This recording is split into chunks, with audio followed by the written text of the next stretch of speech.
Hello, and welcome back to the final part of the analysis of the extra episode. This is To You, My Sworn Enemy analysis. So, we're going to be looking at a lot of the themes which are recurring in this, bonus story, this epilogue, I guess we should call it. A lot of the themes, a lot of the things that are important to note, and a lot of recurring things that happen throughout the story. So, let's begin. A major theme in this side story is healing. Most obvious is Haruki's gradual recovery after the events that took place in Kazusa's normal ending, analyzed here. But there is also Kazusa's own healing process after the separation, keeping herself busy with music and looking after her mother, and the ultimate confounding of her long-standing notion that she is some sort of idiot who is more or less alone in the world except for her piano. Which, thank God they finally got her over that, because that was a horrible, horrible mindset to be stuck in. There is Yoko's illness, from which Kazusa is desperate to see her recover. And there is Setsuna, who seems on the surface to be doing just fine after her initial time spent away from Haruki, dedicating herself to being part of Haruki's healing process, but is herself fracturing in a way that is obvious to anyone who looks at her, and requires care of her own. Which is so sad, especially for her family who she was living with, and having to see her breaking down like that. It's no wonder that they all started rejecting Haruki after a while, because seeing someone you love trying so hard that they themselves are breaking, that's very sad. None of these healing processes come easily. After everything that has happened, in particular with our main three, it wouldn't be realistic if they did. But they do come with time and effort. Setsunas struggles are a major focal point of the story. This fact relates to a crucial difference between her breakdown in the story and Haruki's breakdown in the ending that framed it. Haruki's break, his fragmentation, his distancing from himself, was primarily physical. He became, by his own admission, a beast that could think of nothing but sex with Kazusa, almost around the clock. Setsuna's break, meanwhile, is more mental. All she can focus on is saving Haruki, and it becomes an obsession. Okay. Yes, Haruki's break is physical, but here's why. Because when he was doing physical things with Kazusa, it helped to distract him. If he was just talking about how much he loved Kazusa and having like a mental relationship in that way, it would have been a lot more difficult because he was constantly battling himself in his mind with Setsuna. So by having that physical intimacy with Kazusa, he was able to kind of keep those two loves separate in a way. So not that the relationship was all physical with Kazusa, but it was kind of a big thing for that. That was important to remember. She doesn't spend all her time with him, but talks about her weekends taking care of him as something blissful, about getting a dark sense of satisfaction out of being the one who's there when he cries, the one he clings to. Haruki cut himself off entirely, while Setsuna has others around her still. Her interactions with which give a more complete picture of her fall. She becomes confrontational, even hostile toward her friends and family when they express concern for her. When Takea points out that she's starting to talk in terms of having to do things for him instead of wanting to, for example. Or her parents tried to get her to think realistically about the future, whether with Haruki or without him. Setsuna feels caged in by everyone else's worries and input. Haruki built his own cage and locked himself in it. But we've seen Setsuna do this in a few different times. Like in Kazusa Normal, when he was like, look, I'm leaving, and everyone's like telling her to chill out. Oh, no, sorry, Kazusa True, when Haruki says we're leaving to Vienna. And Setsuna's like, I'm going to go with you. And, her family is telling her, like, don't go see him. This is a bad idea. And she starts rejecting her family then as well. because Setsuna doesn't want to be told what to do. Setsuna is so obsessed in her decision. Every time somebody goes against her, she pushes them away. Very unhealthy response, but that's what she does. These notable differences between their breakdowns do bring into greater relief one particular, very unsettling parallel incident. Setsuna's physical symptoms in Part 7 as she prepares to board the train to Haruki's apartment. Sweating, chills, numbness, nausea.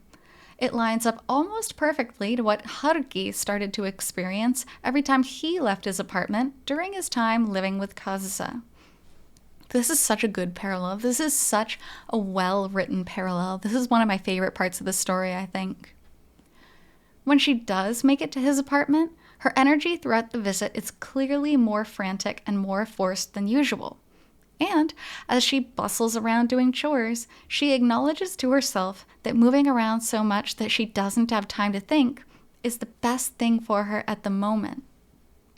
Though the moving around she's doing is very different from the activity Haruki used to distract himself from his guilt in the ending, a distraction is a distraction, and a maladaptive one at that.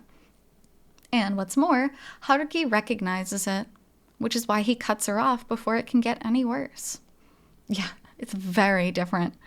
Haruki used adult times with Kazusa. Setsuna uses taking care of him. So ironically, the more fervently she took care of him, the worse it was for her. And the more apparent it became to everybody else, especially to Haruki. So just because you're doing something nice doesn't mean you're healthy. You know what I mean? Kazusa and Setsuna's fateful phone call in the final section, after Haruki has sent Setsuna away, plays two important roles. First, it completes a relationship break that, while painful, might have saved a lot of grief had it happened sooner. And second, it highlights a belief in the way Kazusa and Setsuna have both been handling Haruki, almost like an object, something with no agency, to be entrusted, taken, reclaimed, saved, fixed, purely by the power of one of them, doomed without it. Yes, to a point, like Setsuna's obsession with saving him, and Kazusa's like, oh, I've given him to you, I've entrusted him to you. But that's because Haruki's been so broken down that it needed to be done. He was like, not that he was a child, but he was so broken that he had to be cared for like a child. And I think that's where a lot of that conversation had come from. Setsuna panics, believing that she isn't going to be able to carry out the task left to her by Kazusa. Kazusa flies into a rage, demanding that she give Haruki back if she's not going to be able to save him.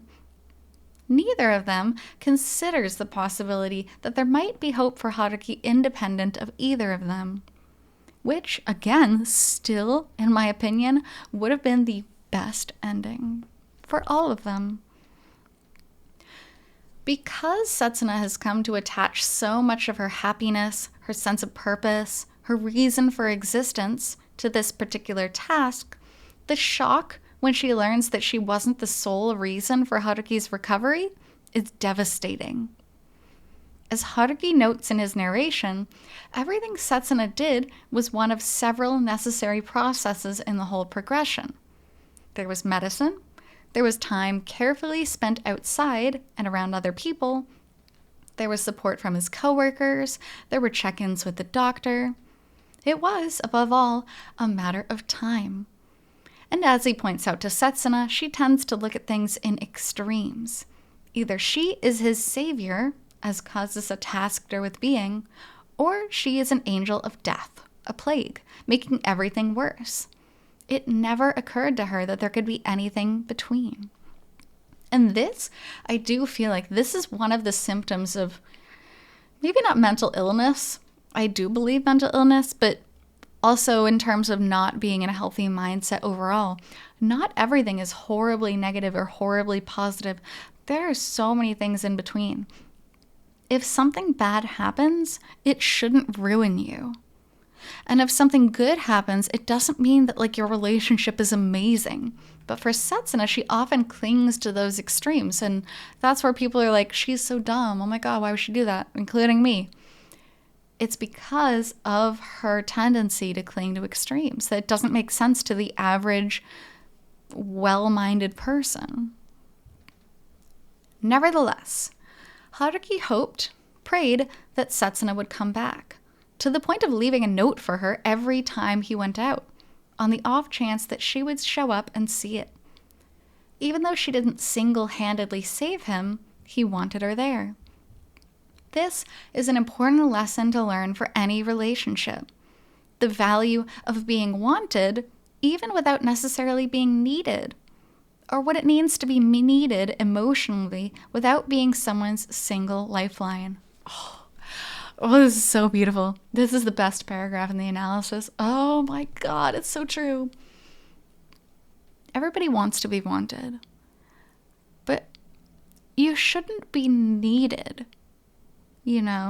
because then it becomes I have to do this. I need to do this for this person. No.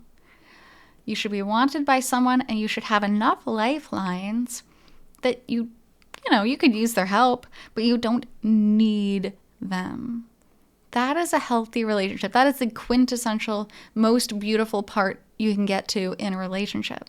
And that's what Haruki and Setsuna both need to get to. Setsuna has to grapple with this idea a bit, because she and Kazusa both believed that she needed to save him, and he had no hope otherwise. But he wants her, and he loves her. She doesn't have to serve a purpose. All she has to do is be there and be herself. Oh, that's so beautiful. Kazusa, meanwhile, runs herself almost into the ground trying to make her concerto happen. But her determination to give Yoko what she wants sees her through. She goes through the work of setting up a computer, writing emails, making phone calls, demonstrating a shocking level of drive for someone who has established herself as thoroughly antisocial. She grits her teeth through rehearsal after rehearsal with a fussy, almost fanatical conductor who won't even tell her what she's doing wrong. And after the show is over, she manages to pick her way through an interview. Perhaps a smaller achievement objectively than the concert itself, but one through which Haruki recognizes just how much she has grown. She also learns, as a result of this experience, just how many people she has on her side. Not just her mother, but Miyoko, Martin Flugel, the electronics company that sponsored her, the apparent network of influential performers who care about her like a daughter, and everyone else who came together to help this performance happen. Kazusa realizing her connections is a very, very important part of her growth. Kazusa's growth can be neatly summed up with the exclamation she makes in Japanese during her interview. Zama miro. Just you watch. It's a confrontation, a promise, a farewell, all at once. And there's very little question as to its main targets. Kazusa is ready to face her future and her mother's potential recovery. Her return to the proud, selfish rival that Kazusa lamented losing earlier in the story would certainly help. It may be bewildering, it may be frustrating, but it also gives Kazusa a concrete next step as she spreads her wings abroad. It gives Kazusa a next step, but it also gives Yoko a next step. This has really, really helped the two of them as mother and daughter. So that's pretty beautiful. For Haruki and Setsuna, there is work left to be done, obviously. It's clear that Setsuna is still comparing herself with Kazusa, as she has been throughout the story. Then, she admits freely the possibility of her feeling jealous of Kazusa for the rest of her life. It's a step. But it's also something that urgently needs to be addressed if she's serious about it, because that sort of feeling will put a major wrench into a long-term relationship. Please get therapy. Please get therapy. I'm begging everybody in this story. Kazusa has demonstrated her determination to move forward. Setsuna will have to do the same. Haruki's counseling suggestion, though Setsuna ignored it in the moment, might well be a good one for them to follow. There's a lot to work through with a history like theirs, not just jealousy. But with time and the will to do that work, there's hope. And honestly, at the end of this story, it's abundant with hope throughout this whole ending, throughout all of chapter 9.